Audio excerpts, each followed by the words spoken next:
Professor, na situação de hoje, né, em que se encontra o Egito, ativistas protestando contra a deposição do presidente islâmico Mohamed Morsi pelas Forças Armadas, centenas de pessoas mortas, centenas de ativistas mortos. O que representa essa soltura do ex-presidente Hosni Mubarak? O que essa soltura ela pode representar é um retorno do Egito para a situação anterior à eleição do Mohamed Morsi. A eleição de Morsi, ela representa, de certa forma, um avanço do país no sentido democrático e da inclusão da Irmandade muçulmana no jogo político. Porém, a libertação do Hosni Mubarak, ela indica talvez um pouco o retorno do país para a situação anterior, no qual o Egito ele é governado por uma elite, no caso a elite representada pelo Hosni Mubarak, que é controlada, de certa forma, nos bastidores pelas Forças Armadas. Então, de certa forma, a gente pode entender essa libertação como um retrocesso nesse pequeno avanço que o Egito fez recentemente. Professor, mas essa soltura pode causar ainda mais agitação no país árabe? É bastante provável que sim, embora ao mesmo tempo a repressão ela está sendo conduzida com tanta violência que as perspectivas elas são incertas, mas isso indica sim a possibilidade de mais manifestações que vão se somar às manifestações que protestam pelo golpe de Estado que derrubou o Mohamed Morsi do poder.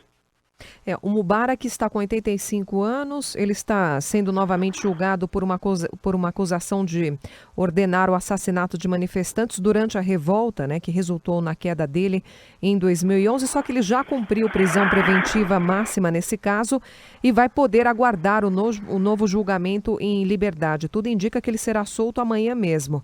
Agora, professor, como o senhor avalia os argumentos da Justiça para determinar a soltura dele? São aceitáveis? A gente precisa analisar os argumentos da justiça não só do ponto de vista legal, mas também do ponto de vista da legitimidade. Então, do ponto de vista legal, esses argumentos eles podem fazer sentido, mas do ponto de vista da legitimidade, não necessariamente. Então, a gente tem basicamente essas duas perspectivas em relação aos argumentos da justiça. No ponto de vista da legitimidade, havia uma legitimidade para a prisão desse antigo líder do Egito, mas, como eu falei na resposta anterior, como a situação no Egito ela está mudando e está retornando à situação pré-morte, à situação anterior à chamada Primavera Árabe, então esse argumento mais da legalidade ele volta a ganhar força e o argumento da legitimidade ele perde um pouco de força. Esse cenário que está se instalando na situação atual. Professor, essa crise política no Egito já se arrasta até um pouco antes de 2011, né, com a Primavera Árabe. Por que é tão difícil chegar a um consenso por lá, professor? Porque são muitos interesses em jogo, são diversos grupos políticos e a tradição que a gente pode observar no Egito é uma tradição de não se resolver as diferenças políticas através da negociação, muitas vezes se resolve através da força, o que auxilia a entender o porquê dessa repressão atual.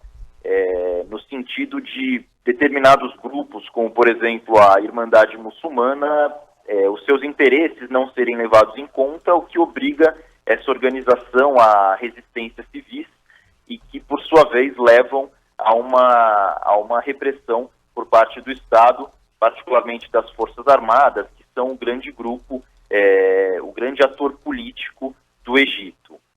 Professor, e internacionalmente, como o senhor acha que a soltura de Hosni Mubarak vai repercutir? A ONU, de repente, pode intervir ou não? A ONU, o máximo, é muito provável que o máximo que faça seja alguma manifestação, mas do ponto de vista de intervenção propriamente dito, isso é bastante pouco provável. A gente pode observar outros casos no Oriente Médio, como o caso da Síria. Não há um consenso no âmbito do Conselho de Segurança das Nações Unidas em relação à Síria. Então, se No caso da Síria, cuja situação é muito pior, não houve nenhuma intervenção. No caso do Egito, é muito pouco provável que isso aconteça. E uma coisa que a gente também precisa observar é o posicionamento de outros países, países do Ocidente e alguns países árabes, em relação a essa soltura do Hosni Mubarak.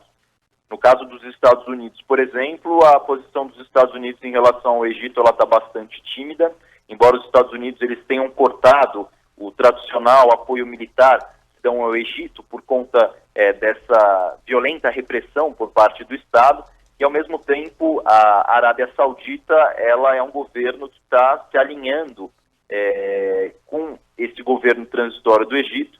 Então há, de certa forma, interesses conflitantes dos países estrangeiros em relação ao Egito. Estou conversando com o professor Bernardo Wall, professor de Relações Internacionais na FAAP, principalmente sobre a situação do Egito depois da decisão da corte egípcia de soltura do ex-presidente Hosni Mubarak. Agora, professor, como o senhor avalia a deposição do presidente Mohamed Morsi? Essa deposição ela pode ser vista como um retrocesso. Se a gente observar, enxergar a história mais recente do Egito, ela se caracterizou por um avanço democrático por conta da eleição do Mohamed Morsi. Porém, o governo do Morsi ele seguiu um caminho que tendeu um pouco ao autoritarismo, com algumas medidas questionáveis. Então, esse problema ele existe. Mas, ao mesmo tempo, a questão do golpe de Estado ela é mais problemática, porque foi um governo eleito democraticamente. Então, isso pode ser visto como um avanço, essa eleição democrática, mas o golpe ele é um retrocesso. E começa a se formar no Egito agora uma situação anterior ao governo do Morsi, e a gente pode entender, podemos compreender o governo do Morsi como um pequeno período de avanço democrático, mas o que a gente observa agora é um retrocesso. Hoje são as Forças Armadas que comandam o país, professor. As Forças Armadas, desde o governo de Gamal Abdel Nasser, né, que criou o Egito moderno, elas têm um peso político fundamental no país. As Forças Armadas, elas são o fiel da balança, particularmente o Exército, e que hoje ele pode ser visto na figura do general Sisi, que tem grande poder no Egito e é o ministro da Defesa. Então, em última instância, o ator político que vai definir a situação no Egito são as Forças Armadas. Geralmente, as Forças Armadas elas têm governado mais a partir dos bastidores, por trás de uma liderança que é eleita, mas que segue a orientação das Forças Armadas. Com a eleição do Mohamed Morsi, isso mudou um pouco e, de certa forma, talvez os interesses das Forças Armadas eles tenham sido atingidos, o que ajuda a gente a entender o porquê do golpe, porque as Forças Armadas elas não estão focadas só na área de defesa do país, mas elas também estão inseridas em vários outros setores da sociedade, como é o caso da economia, por exemplo.